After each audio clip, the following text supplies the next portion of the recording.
Good morning. I was just thinking about survivor's guilt. How we spend most of our lives trying to heal from the trauma that wasn't necessarily ours, and how at some point we have to go in and dig deeper so that this way we can understand that that trauma that we were trying to heal, that wasn't ours.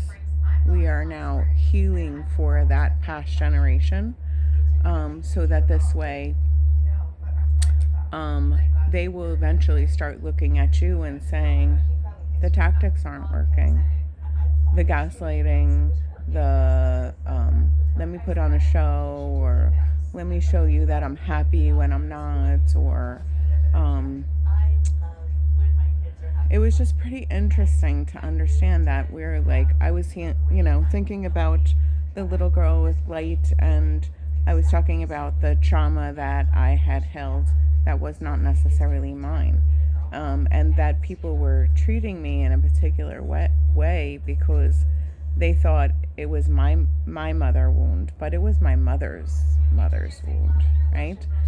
And that as I heal my mother's wound and my father's wound, that I tend to notice that my mother and father have changed drastically. I mean, it doesn't say that everybody is the same, every parent is the same in how we deal with things. But I know that I am the reflection of, I no longer will allow anybody to treat me in a particular way, because I noticed tremendously that it had affected my children, of the people that were, that came into my life to think that they could hurt me, and also hurt my children, right? So if you hurt the mother, you're hurting the children, and then they react the same. So if you can stop the hurting, which I had mentioned this to my ex, or whatever you want to call him, that the way we act is a reflection of how our children act. And I noticed that when I separated myself from him and particular people, that my children started to change drastically. Um, like, I can't tell you the difference between, um, 8 months ago and now. They are just different people. So, but that is all generational, right? It goes from your great your great grandparents, your grandparents, to your parents, to you. It's all set in the DNA. And if you don't try to change that, now my way about changing that is through our nutrition and minerals, um, and all of that, but also my energy and how my kids see me, and what I'm doing as far as changing my life. Now, my life has taken a spin, as far as healing goes, in the last 8 months, um, and I would never go back.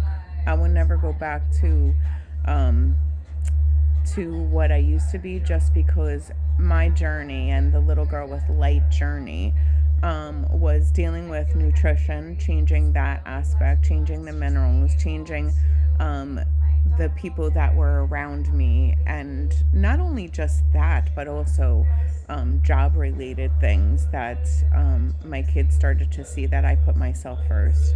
Um, I've been on bed rest for probably 120 days at this point.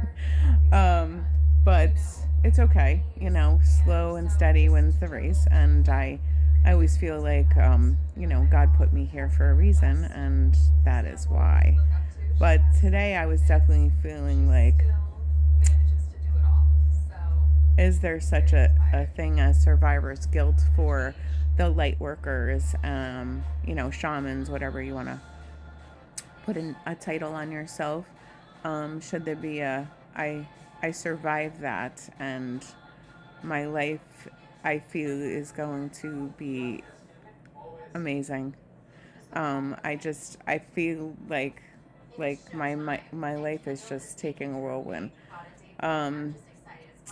obviously I have to do a lot of things in different ways that maybe I have to stand and start writing my next book, or, maybe I can't do exactly everything I want, but um, my kids are showing me that, they can help me, they can do things for me, and it's really had been nice to be at home with them, so that this way we can have more of a it's really been, I mean, even though I've been in excruciating pain, but it's really been nice to just be with them, and um just there were a lot of things that needed to to have my attention that I necessarily wouldn't notice if I wasn't working 3 12-hour days. And um anyway, even though the accident that I had was not I never saw it coming.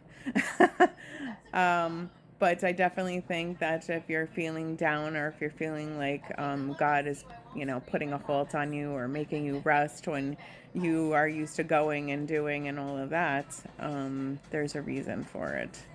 Um, and I think that no matter what, he's got me. I don't have any guilt anymore for what my DNA has gone through. I only know that how I'm moving forward is going to be pretty phenomenal.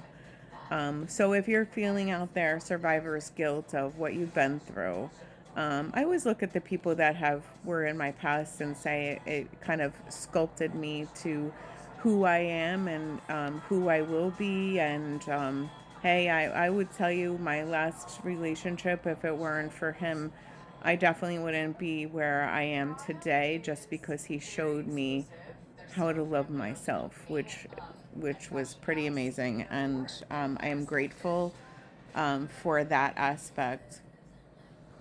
Um, and uh, and once I did that, I was more of a reflection on my children. So that's just a beautiful thing. I am going to start talking a little bit more on Instagram. I just felt like I needed to start talking. The light workers are going to start being really loud, and the narcissists are going to start getting really quiet, because they're going to start listening, and maybe that will be the evolution of the change of the way they actually really look at the things they did, the consequences of how they affected people, and maybe it will be a change of, the dark looking at the light and realizing that they need to wake up and start changing little aspects of of that. Um, so just a little chat this morning from the little girl with light, and I hope you enjoyed, or if you felt like you resonated with what I said, is to not feel guilty, because it wasn't your trauma to hold.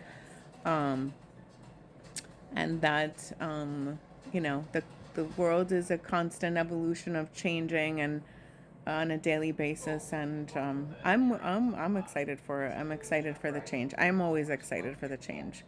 Nobody can ever get stuck on who they thought I was, because I'm not who I was 6 months ago, 8 months ago, a year ago. It's just constant, and I'm looking forward to working on the little girl, my next book, which is called Behind the Mask, which gets into a little bit more detail of the little girl with light, and so I have a lot of exciting things coming my way. Hopefully I can heal a little bit faster than I'd like. But thank you for listening to me. I hope you guys have a beautiful snowy day. And that's all I have to say. Love, light, and peace. Bye.